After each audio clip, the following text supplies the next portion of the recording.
Hi, everyone. I'm Loki's mom, and I'm going to be your host this evening for our episode, our continuing series of reviews of the Marvel Universe Infinity Saga. Tonight's film is Thor: The Dark World. With me is what I'm going to call by Champions 3. We have Merv, Taylor first, and of course the Grandmaster. And like I said, I'm Loki's mom. And if you will, please subscribe to our channel and also visit the Champions Forum at sarkarforums.net, where you will find many lively conversations regarding not only the MCU, but the DCU, Star Trek, Star Wars, and other fine comic book, fantasy, and science fiction movies and television shows. Be warned, there are going to be spoilers ahead, so if you've not seen Thor: The Dark World, please do so now, and return later to enjoy our review of the 2013 movie, to which some fans and critics had mixed reactions. Otherwise, here we go into the darkness. I'm going to start with Taylor. And, sir, can you give me your honest opinion about Thor: The Dark World? Thor: The Dark World's a very good movie. I think it's right in the middle of the MCU. It's fun, it's exciting, the cast all does a great job.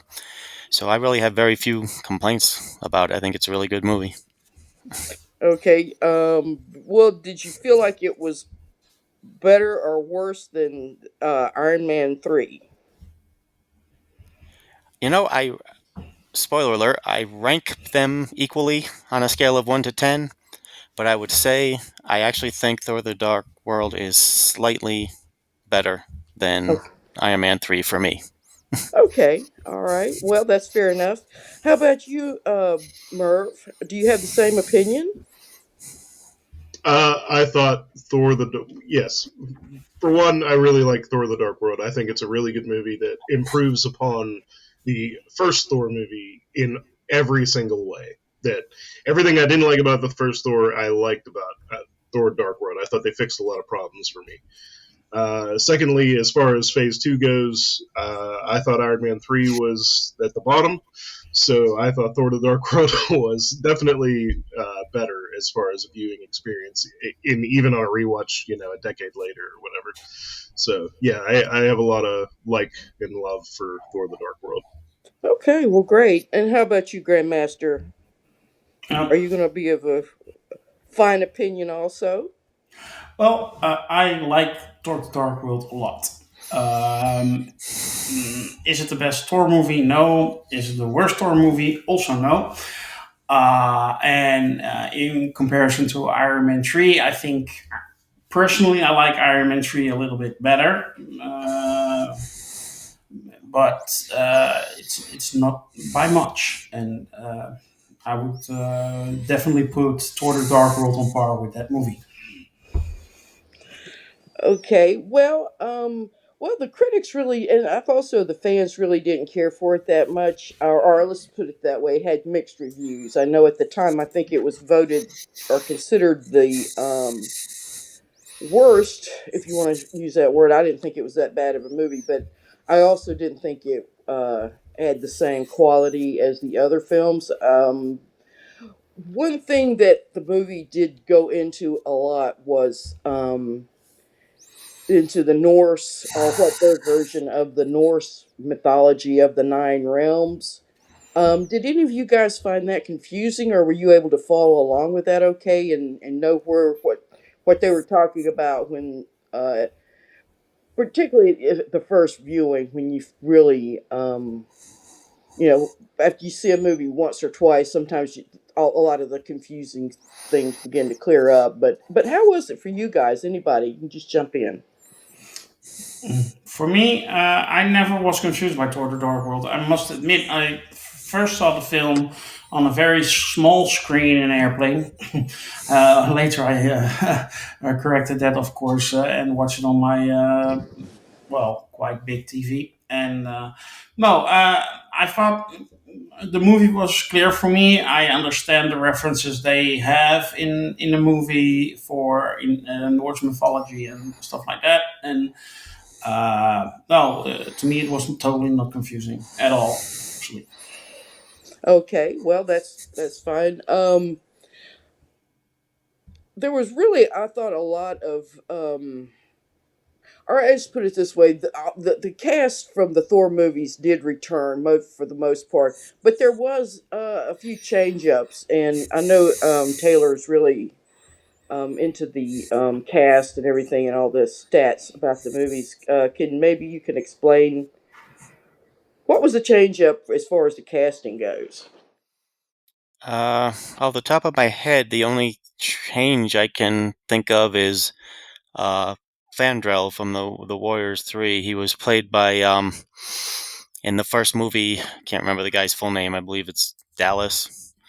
Um, but in the second movie, he's played by oh god, now I'm doing another brain cramp. the second movie was Zachary Levi. Zachary Levi, thank Yeah. you. Yeah, the second movie was Zachary Levi, and my understanding is Zachary Levi was actually the first choice to play the role in the first movie, but he wasn't available. But he did play Fandral in the second movie, and again he played it again in Ragnarok. Yeah, But off the top of my head, again, there may have been some other secondary characters that changed between the two movies, but that's the only one I can think of.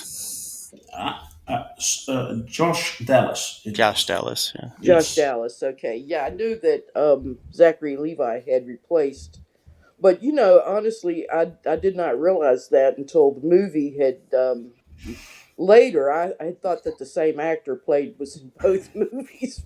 That's how well I guess they had him made up or fixed him up. But um, how about the action sequences? Because to me they were kind of uninspiring. Do you all agree, or can you challenge me on that? Well, for me, at least two of the action sequences I thought were really good. The attack of the elves on Asgard, I thought was a really spectacular scene, huge. The visuals were all really good. I thought it was well executed, well choreographed, set up. It felt like a real, invasion of an actual city going on.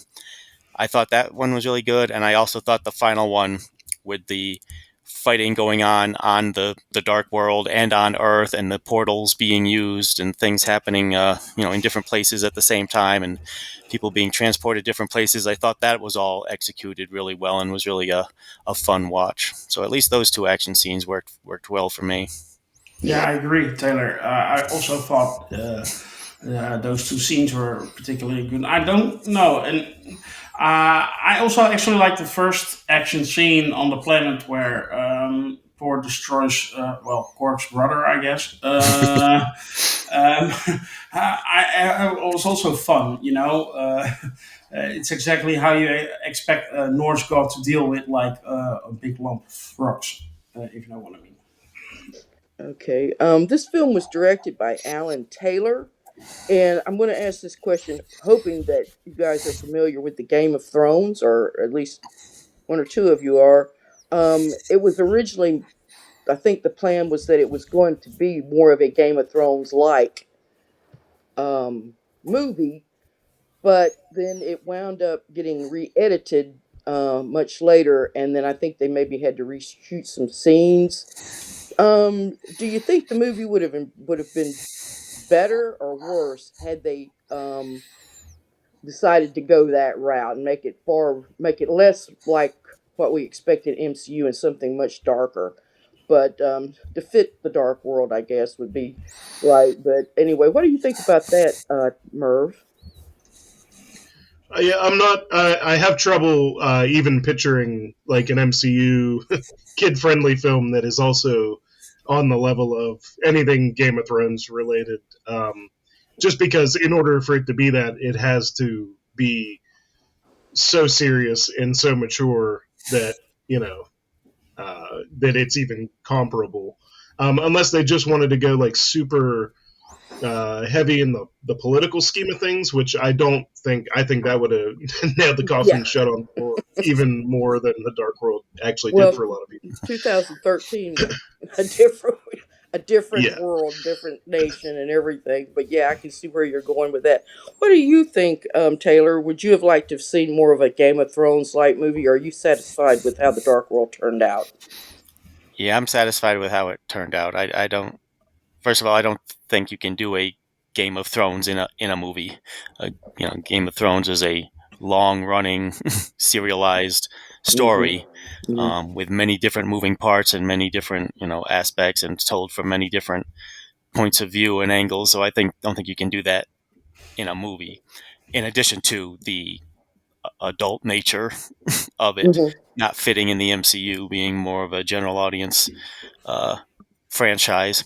So no, I think they did right by keeping it a Marvel universe type story. Okay. Well, Grandmaster, how do you feel about that? Would you like to see a far more darker version of this movie, or maybe a lighter version? No, I think it is actually fine as it is. I think Thor: The Dark World is actually a fine example of that the main critique of the MCU is always like it's too much fun. They're quipping too much. They take away that takes away from the serious things that are happening. But in this movie, that's totally not the case. It's actually not the case in most movies in the MCU. Only people think that because like the next Thor movie and stuff like, and maybe Guardians, but uh, usually the MCU movies, certainly the first one and a half phases, were actually quite serious.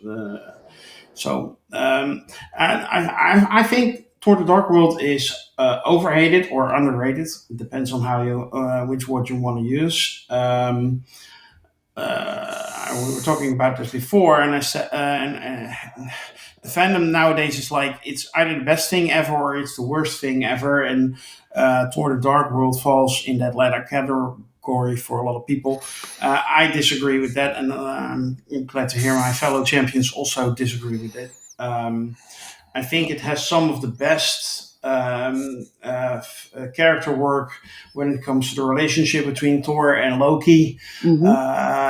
I thought what they did there after the prison escape until Loki dies is excellent between those two actors. They bring their A game, and I think it's one of the best relationships in the MCU, and it's actually most of the part comes from this movie, and I think it has one of the most visually stunning scenes in the whole MCU, with Frigga's funeral.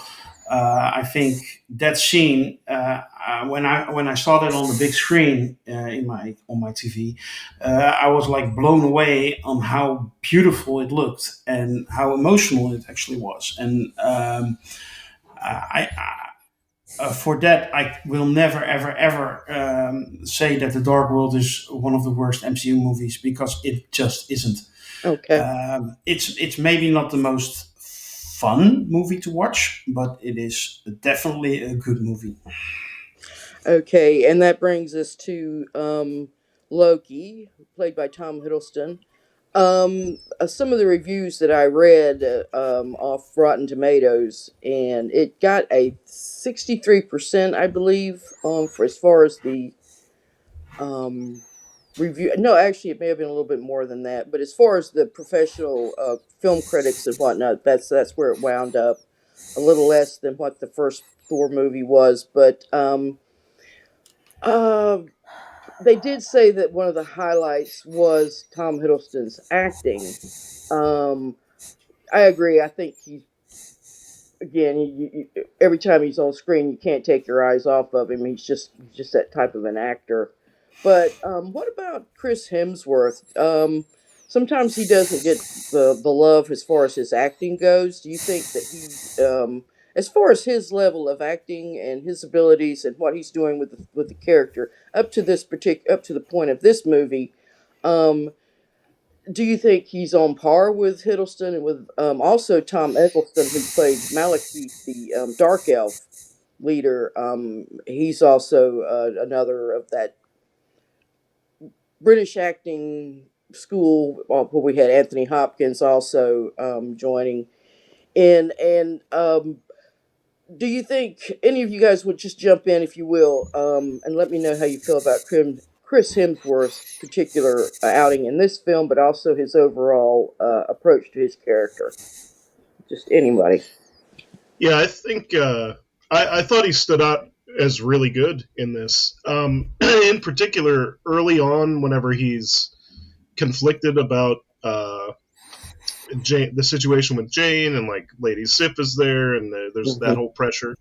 But then later, whenever him and Jane are in Asgard specifically, I thought they went right back to having a super amount of chemistry. And then obviously everything between Hemsworth and Tom Hiddleston is gold. Hmm. Pretty much in every Thor movie, like that's the only constant. That's why the fourth one is actually probably kind of stinks because Loki's not in it. Right. Spoiler. But yeah, I thought he was great. I thought so much of the acting's great. This again, carryover from the first Thor movie, but the cast here is just so well rounded. There, every character has like a star behind the mask. You know what I mean? Hmm. And of course, I think we could just go ahead and say Anthony Hopkins is one of the greatest actors who ever lived. We don't, no point in even trying to critique his performance. But I know in the past that Grandmaster, you've had some issues with the young lady who plays Jane Foster, and now her name just escaped me. If you can help me with that, but also give me your opinion on her particular performance in this movie, Grandmaster. Natalie Portman. Yes, absolutely. Thank you. Yeah. Mm, I'm not a real big fan of Natalie Portman, but I'm not gonna lie. I think she's doing a fine job in this movie. Nothing special, but yeah, it's not rational because she's a fine actress, but I just cannot stand her. So I may be not the best person to ask to critique her fairly, but no, I think she did a well enough job in this movie. But I'm not a real big fan of her acting. Yeah, I'm going to have to kind of agree with you. I've never really, I've said this before on other reviews, but I just don't think that relationship between Portman and Hemsworth really does work as well as maybe some of the other love matchups they've had. Like for instance, with Tony Stark and Pepper Potts. Yeah, They just I have great chemistry, and it just has always worked. And you're rooting for them all the way. I never really could root for their Thor and Jane's relationship. I'll be honest about that. Yeah, Um, I tend to agree. I think actually, if you look at the Thor movies, he has a better chemistry with Jamie Alexander Sif than yeah. with Natalie Portman's Jane. But that's just personal feeling that I have. Well, Taylor, do you think that now that Jane Foster, at least jumping forward a little bit out of the review, but that Jane Foster she's in Valhalla now, I'm assuming, and maybe for the next Thor movie, do you think Lady Sif and she's carried a torch for him for like so many movies? Do you think they will get together, or do you hope they get together, or do you even care? Well, I tell you, first of all, I like Jane. I like Natalie Portman. I think they work well. Thor and Jane. I think the relationship was good. The chemistry was good. Hemsworth, of course, is perfect for Thor. Absolutely perfect for Thor, and he does a great job. As far as the future, I have no idea what is going to happen future in the MCU at all. I have no idea what the MCU is doing in the future. So to me to sit here and say Hemsworth or Thor and Lady Sif are going to get together, I don't even know if they're going to be alive a year from now or 2 years Okay. from now, or That's if any of them are coming back, or if the universe is going to be reconstructed and they're all going to be different actors and have different history. I have no idea because they say that um, not Doomsday, but the next Avengers, but Secret Wars. Secret Wars is supposed to reset the universe or something and make it so that X-Men have always been around or something or other. I don't know. That's that's my frustration. I have Golly. no idea what the future of the MCU is. And if they try to do one of those universe collapses and keep part of what we've known and get rid of other parts of what we've known, that I'm going to have a serious problem with that. But at the same time, they're talking about Doctor Strange 3 and uh, Wakanda 3, Black Panther 3, with the same actors. So I don't know. I thought everything was being reset, but I guess everything's not being reset. But something has to give. So the love between Thor and Lady Sif is just a tiny speck of sand on the beach, on the giant beach of the MCU's future. So I have no idea what's going to happen there.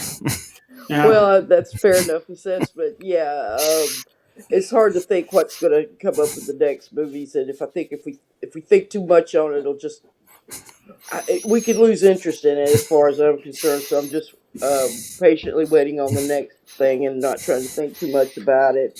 But going back to the director Alan Taylor, now he, like I said, he was involved with the Game of Thrones, but he was asked in 2015 about that, and then he was asked would he like to do a Snyder cut. So if there was a Taylor cut, in other words, the movie would be re-edited. And now everything I've heard up to now has been pretty positive about the movie. But would there be something in the movie that you would cut, or maybe would there be a scene that you would add? How about maybe getting rid of one or two of the cast members, or anything that you can think of that maybe that you would like to have changed about the movie? And we're talking fantasy, and we can do anything in fantasy world. So, um, Merv, I'm going to let you be the director. How would you recut this particular movie, if indeed you would want to?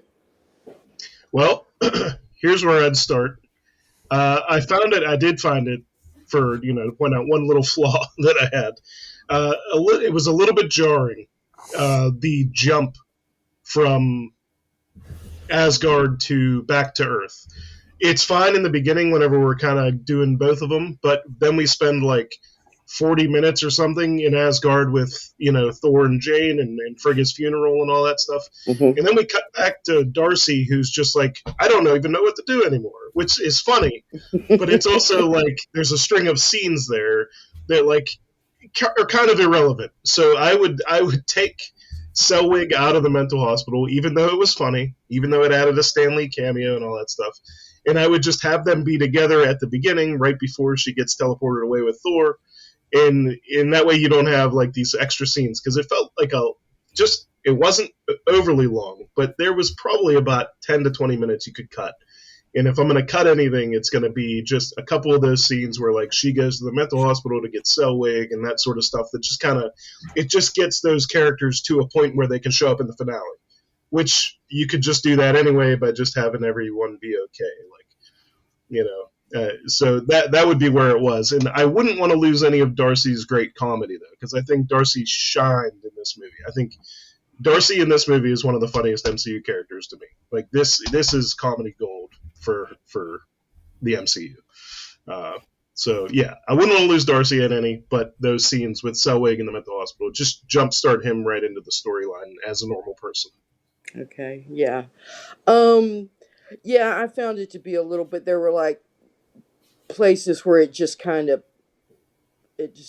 It just kind of went dull for me. I would probably agree with that. How about either you other two guys, Grandmaster or Taylor first? Would if you could recut this film, how would you do it, or would you leave it just as is? Yeah, there's no Taylor cut if you want to keep it PG-13. Oh well, now that how would you make it? If let's say we're gonna Nope, nope, we're not gonna going put it there. on Hulu. how Not how going would there. you do it? Not going there. No. Okay, all right. How about you, Grandmaster? Are you willing to go there? What would you like to make this Well, film sexier or more violent? I could do without. I could do with a little less hams, but I mean, uh, I okay. It's funny to see Selvig running around naked Stonehenge once, but then you have to see it again, and it's a little bit overdone. And I'm actually a little bit where where Merv is. That part is a little bit redundant and a little bit too long, and like I say, they show the same scene twice, Hmm. which is, in my view, also a little bit of a mistake in this movie. Overall, I wouldn't change that much. Maybe I would deepen the Dark Elves a little bit more, and give Bernard Ecclestone a little bit more depth, so you can actually utilize the great actor that he is. Hmm. Because now it feels a little bit like he was phoning it in. So, and I think that was a little bit more interesting to do with those guys. So he wouldn't be considered the worst villain in the MCU, uh, which he isn't. But it's let's just say a little bit less of Ian and Selvig, and a little bit more of the Dark Elves would make this movie a bit better, in my view. Yeah, I agree with that. Speaking of which, Malekith is the horrible villain. Loki's not the villain this time. He's the anti-hero. And so Eccleston, I hope I'm saying his name right. He Bernard is Eccleston. the villain. Now, how does he stack up, do you guys think, with some of the other villains that we've seen up to this point? Just anybody jump in. Well, Killian was Um, worse. yeah, I mean, to be honest, the MCU, especially early on, doesn't have like a string of fantastic villains yet. This is No, before Thanos. This is before Hela. Really, Loki is the only one on the board that like rings a great bell. You know what I mean? Um, there's a lot of fine ones for one movie, but like most of them aren't all that interesting at this point. So I think he kind of lines up with them. I do enjoy the Dark Elves, and I actually like Curse a lot more than Malekith as just as a character or a villain. Like even though he doesn't really say or do anything, he's just a brute. But I kind of like that aspect of like just this loyal henchman brute, you know. Um, but yeah, he's about on par with like most of the Iron Man villains and that sort of thing. Obviously, Loki's just at the top of this food chain at the moment. Hmm. So, how do you feel about Loki's change up? Which, by the way, that particular scene, the whole when they go to Svartalfheim, I guess that's how you say it, and they, in order to trick Malekith, to me that was probably the best scene in the whole movie because I think upon first viewing, we didn't expect Loki to. We didn't know what Loki was going to do. Let's put it that way. How did you feel about Taylor, that particular scene? And did you think that when you first saw it the first time, did you think Loki was, aha, he's really not dead yet? Because he's done that in the past, and so it's getting to be a pattern. But did you expect it this time? Yeah, I think they handled it well enough that there was plenty of doubt. You weren't automatic. I wasn't automatically assuming it was a trick again, and I think they did a good job of utilizing Loki's powers in this movie. And actually, he did save Jane. But that so I think that's probably where he was beginning his redemption cycle. He's starting to change it because, but also I think this was Hiddleston said that in this particular movie that they wanted to do something different with Loki, that he had already hit rock bottom, so the only way for him to go was either up or out. So they decided to go up with him. Um, do you think they did? I think they did the right thing, and I probably think everybody's going to give me a positive answer, but I'll ask all of you. Do you think they did the right thing by keeping Tom Hiddleston in the MCU and letting him become uh, probably one of the main characters in the whole kit and caboodle? yeah, Yep. they did a great job keeping him. He's a great actor, great character. He's always fun. He can go both ways. Apparently, as we're learning in the series, in a lot of ways, both ways. But yeah, I wouldn't want to miss Loki, and I'm really happy he will be in Doomsday as well.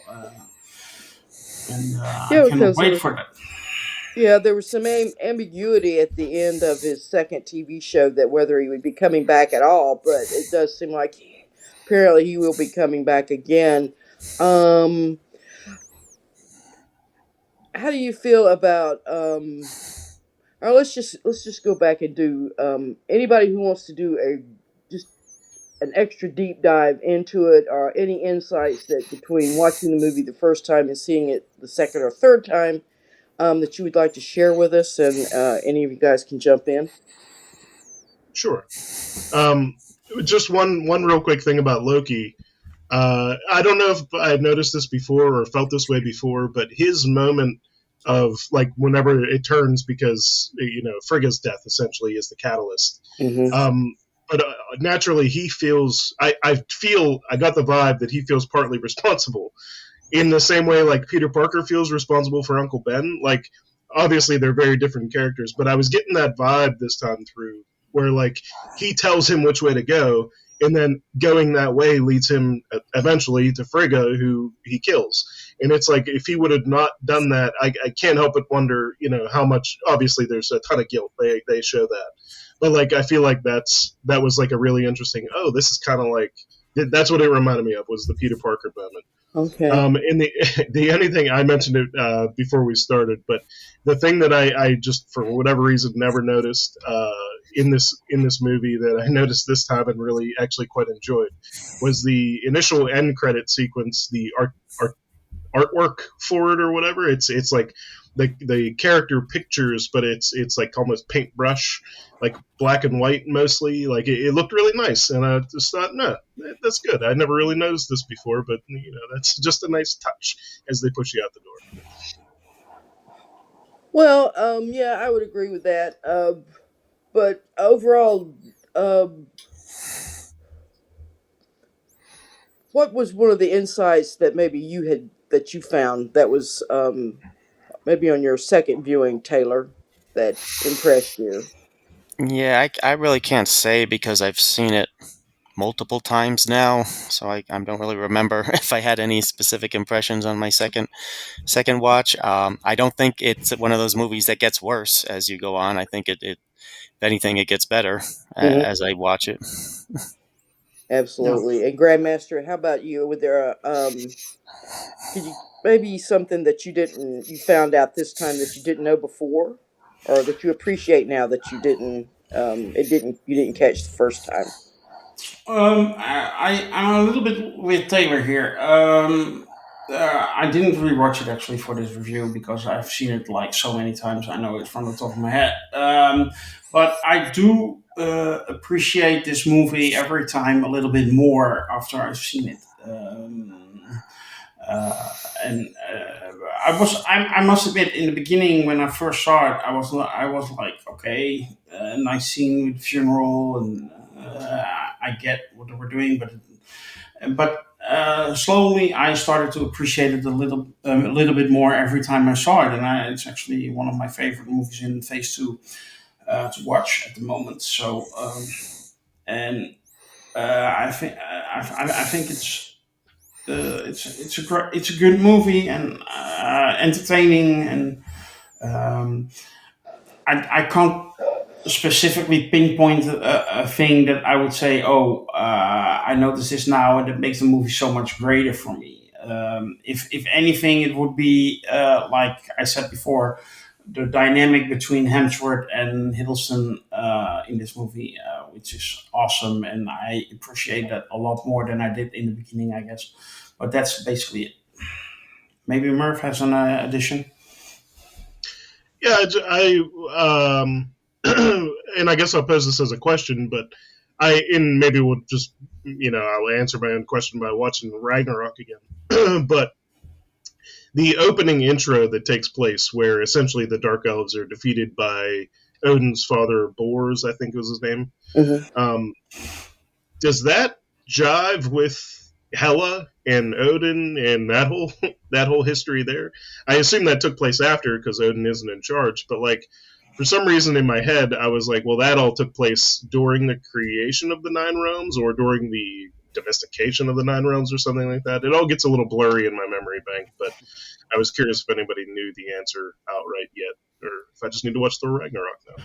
I think it predates it. Yeah, I think it would have been before. Yeah, it took place, I think, 5,000 years ago. And then, yeah, I hadn't really thought about that because was, we can assume Odin was alive then, but he just wasn't at that particular battle, or we just didn't see him. I think that's interesting. Um, that brings up a point about as far as expanding the MCU that I've thought about. How would you feel about maybe a series where we go to the Nine Realms, but we go back into the past, so that we're not none of the characters that we know now would be on Midgard, as they call it, in the nine. And by the way, planet Earth is part of the Nine Realms, so it all takes place. And I'm not sure what all the planets are or places. Well, they haven't gotten to all nine yet, but maybe at some point they would. But would you be willing to watch a series that would take place in the earlier parts of the Asgardian sagas? And I think maybe this would where it would get back to a Game of Thrones type um, movie or TV show. Would any of you guys like to see that, or do you think that's just a bad idea? I would watch it. And actually, before you said it, I was thinking, oh, this would be excellent to do a Game of Thrones type show Hmm. if Disney would ever allow that on their streaming service. But yeah, I would watch it, but I would watch anything Okay. MCU related. So maybe I'm too easy. How about you, Taylor? Would you like to see maybe going back? And it was, I think it would be like a fun idea because they could still be coming to Midgard, but it would be at earlier points in or our history, and things like that. Would you think that would make a good TV show? Well, I'll watch anything MCU, obviously. And if handled right, they obviously that could be a great story. I mean, the setting, all of the needed characteristics, all the needed tools are there Hmm. to create a great story in that environment. Uh, just a word of caution, though: prequels. Star Trek has me. As long as this Asgard doesn't have anyone named Tilly or Michael Burnham, maybe I'll be okay with it. Okay. Well, I can't argue with that. They may have a Saru. Well, Merv, you brought up that Loki begins his change of character when he learns that he's probably, directly responsible for the death of his adoptive mother. Did they really have to kill off Rene Russo, though? Would you like to maybe see more of Rene Russo at some point? Because we really didn't get a lot of her in the first Thor movie, and then this particular movie, she was killed off midway. So, do you think that was fair, or maybe more Rene Russo at some point? I mean, I would never turn down more Rene Russo. That's why I where this, because of the catalyst of this and the scenes during Endgame with her, I thought really worked because of this death. Naturally, obviously, uh, Rene Russo, fine. I love her. I think she's great as Frigga. I thought she was great in the fight sequence with Malekith. That she had him dead. If she could have swung the knife before Curse walks in. But I think that catalyst for both Loki and Thor is just really important in this movie. Moving forward and stuff like that. And without that, I don't think you get the Loki that you see later on. Especially in his TV show, but also, even by Infinity War, or I guess Ragnarok and a little bit of Infinity War. But yeah, I think it's important, and I think it without it, you have an easier argument to make that there are like no real stakes in any of these MCU movies. Nobody important or outside of Uncle Ben dies. You know what I mean? Like he always dies. But yeah, I think it really it gave the movie weight, and I think that actually added to the believability of Loki's death. Like a few scenes later, because it's essentially the same method of execution there. Somehow Loki survives it, but Frigga does not, and I think without it, you question everything. You know, so I think it's really important to this movie and to the characters involved moving forward that she does, even though it means less Rene Russo, unfortunately. Yeah. Would you guys agree? Yeah, Yes. wholeheartedly. Um, Okay. Okay, Remco, you were going to say something else?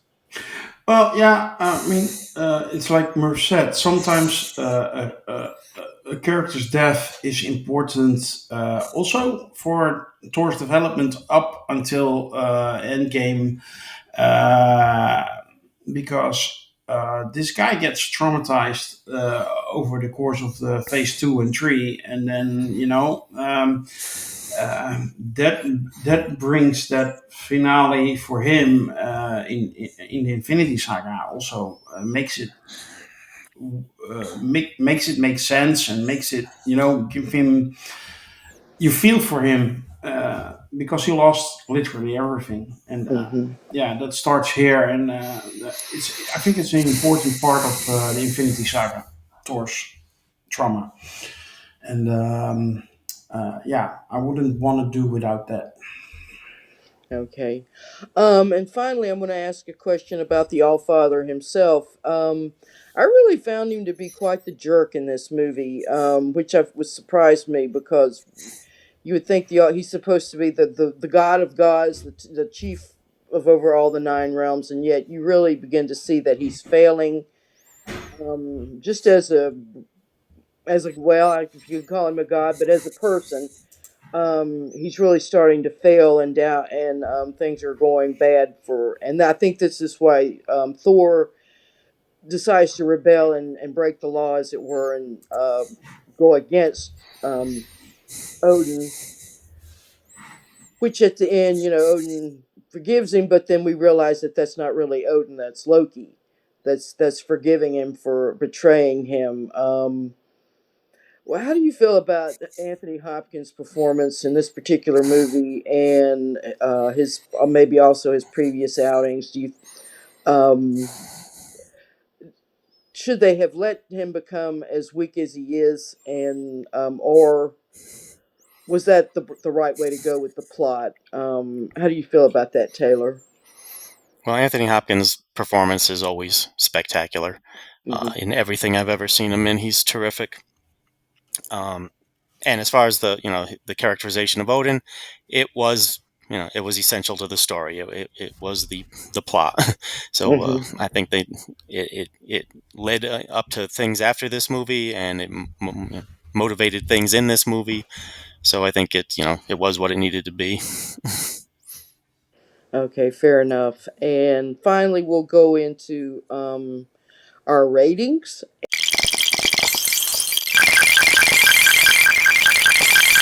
And I'll start with Merv. Give us a number between 1 and 10. I'll give us I'll say 8 out of 10. Um, it is fourth in my Phase Two rankings, but that's only because Phase Two is very top heavy with Hmm. some of the best of the MCU. So still very enjoyable. It's probably my second favorite Thor movie. I really like it. Okay. And Grandmaster? I would go 7 out of 10, but I agree with everything Murph said about this movie. And last but not least, Taylor first. Yep, I will also go with 8 hammers out of 10. Okay, I'm going to go with Grandmaster. For me, I think the movie was somewhat disappointing. It dragged a good bit. There was a lot of exposition that I think was unnecessary, but even so, I will agree. I think it was a very enjoyable movie, and of course, as always, Tom Hiddleston is my man as far as the Thor sagas go, and I'm going to give it a 7 also.